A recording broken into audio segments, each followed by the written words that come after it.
को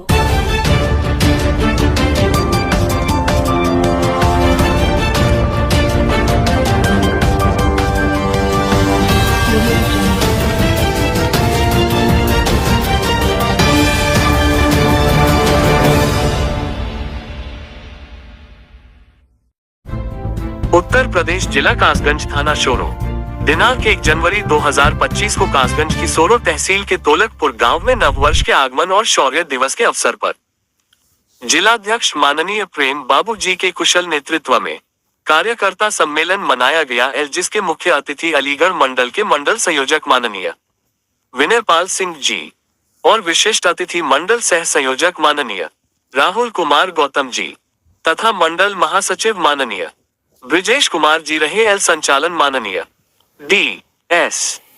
गौतम जी ने किया। सम्मेलन में सभी वक्ताओं ने शूद्रों के पराक्रम के बारे में विस्तार से बताते हुए समाज में फैली सामाजिक कुरीतियों को दूर कर समाज में फैले पाखंडवाद से दूर रहने पर विशेष जोर दिया। सम्मेलन में भीम आर्मी और आजाद समाज पार्टी के पदाधिकारी और कार्यकर्ता उपस्थित रहे। सम्मेलन में भारी जनसमूह की उपस्थिति सराहनीय रहे।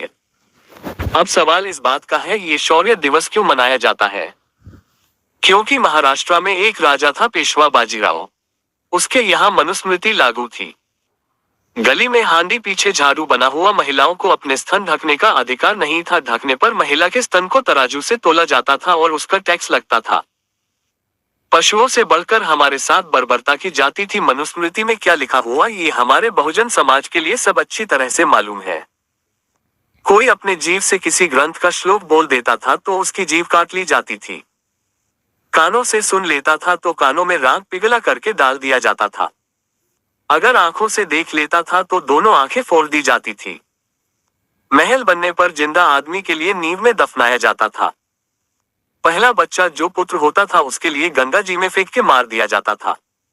गंगा दान के नाम पर किसी ब्राह्मण या क्षत्रिय के छू जाने पर उसकी उसी के जाति के लोगों से पिटाई करवाई जाती थी। गंगा जल ढिलकर और गाय की पेशाब पीकर गोबर खाकर शुद्ध होते थे। सती प्रथा के नाम पर पत्नी को जिंदा जलाया जाता था।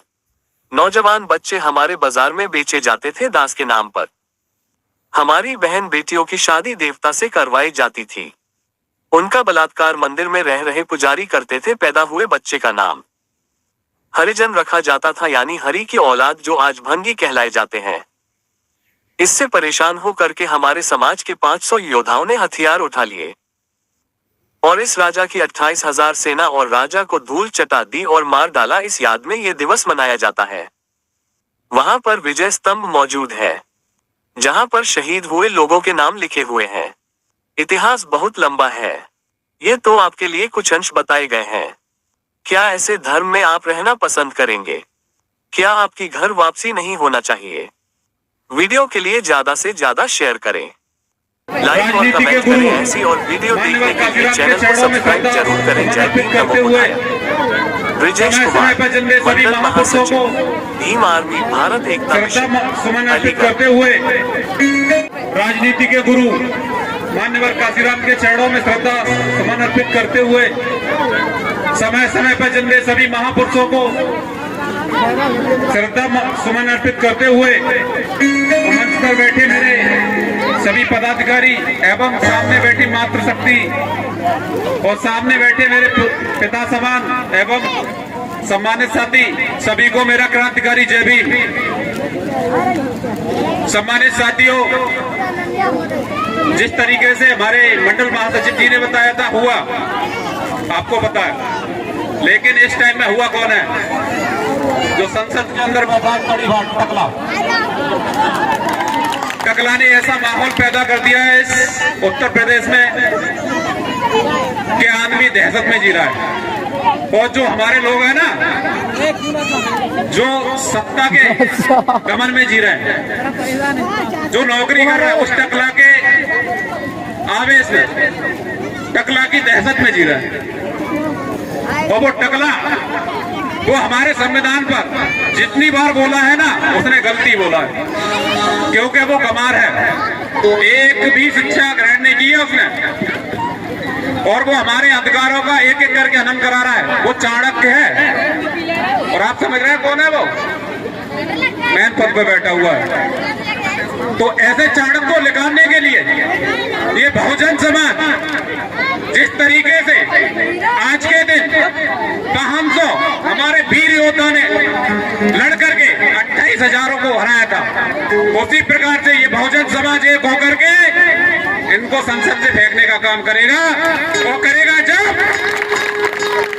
बाबा साहब ने हुआ किसी ने देखा है तो हाथ नहीं उठाया, लेकिन मैंने हुआ देखा है। अब आप कहोगे हुआ कैसे देखा तुमने? हमने तो देखा नहीं। तो मैं बता रहा हूँ कि बचपन में सबको छुलाया था कि हुआ आ जाएगा सो जाओ, लेकिन गर्मी जब चलती है तो एक सफेद कलर का उड़ता हुआ आता है। गर्मी में बोनी का वो बोनी होती है, उसमें उड़ा आता तो क्या कहता है बच्चा? हुआ आ गया। तो वो हुआ मैंने देखा है और बड़ी शर्म की बात थी। उस वक्त में पानी पानी हो गया। ये बताओ बचपन में इससे डरता था। शिक्षा के साथ साथ आप आर्थिक स्थिति को मजबूत कीजिए, उसके लिए छोटा मोटा बिजनेस कीजिए। तो सरकारें पैसों से चला करती है, सरकार को पैसा फेंको और अपनी सत्ता काबिज करो। पहले पढ़ाई और फिर शिक्षा, शिक्षा पर भी विशेष ध्यान देना चाहिए और उसके साथ साथ आर्थिक स्थिति को ठीक करना चाहिए। क्योंकि आपने देखा पहले गांव में दो तरीके के लोग होते थे, एक तो होते थे खालिस और एक होते थे बेगारी। एक होते थे खालिस कौन से होते थे? जो चीड़ फाड़ करते थे और बढ़िया वाला जूता बनाते थे कि जिसकी चांद पड़े वो टाटा बोले। दूसरे होते थे कि भैया वहां के खेत में काम करें। इन लोगों को अपने काम से नफरत हुई। आल्ला खानी और वो लोग आगे हो गए। जूता आप ही का बना रहे हैं, वो आप ही लोग बना रहे हैं वहां। कि महार एक जाति का नाम था। उस समय उस काल में महार जाति सर्वोत्तम, सर्वोपरि और बहुत बड़ी जाति मानी जाती थी। इसी जाति के नाम पर महार से महाराष्ट्र राज्य का नाम पड़ा था। महार से महाराष्ट्र का नाम पड़ा था। और इसी जाति से महाराज आज महाराज एक समाज मैं तो सब काम कर लेता सब काम। ये महाराज शब्द भी महार जाति से चला था। महा शब्द जो है जहाँ प्रारंभ हुआ महार जाति से हुआ है। महार जाति। इस वीडियो को लाइक करें, हमारे चैनल को सब्सक्राइब करें और बेल आइकन जरूर प्रेस करें हमारी न्यू वीडियो सबसे पहले देखने के लिए। सब्सक्राइब करने के बाद ना घंटी बजा देना, ताकि जब भी मैं कोई न्यू वीडियो अपलोड करूं तो तुम्हारे फोन की घंटी भी बजे।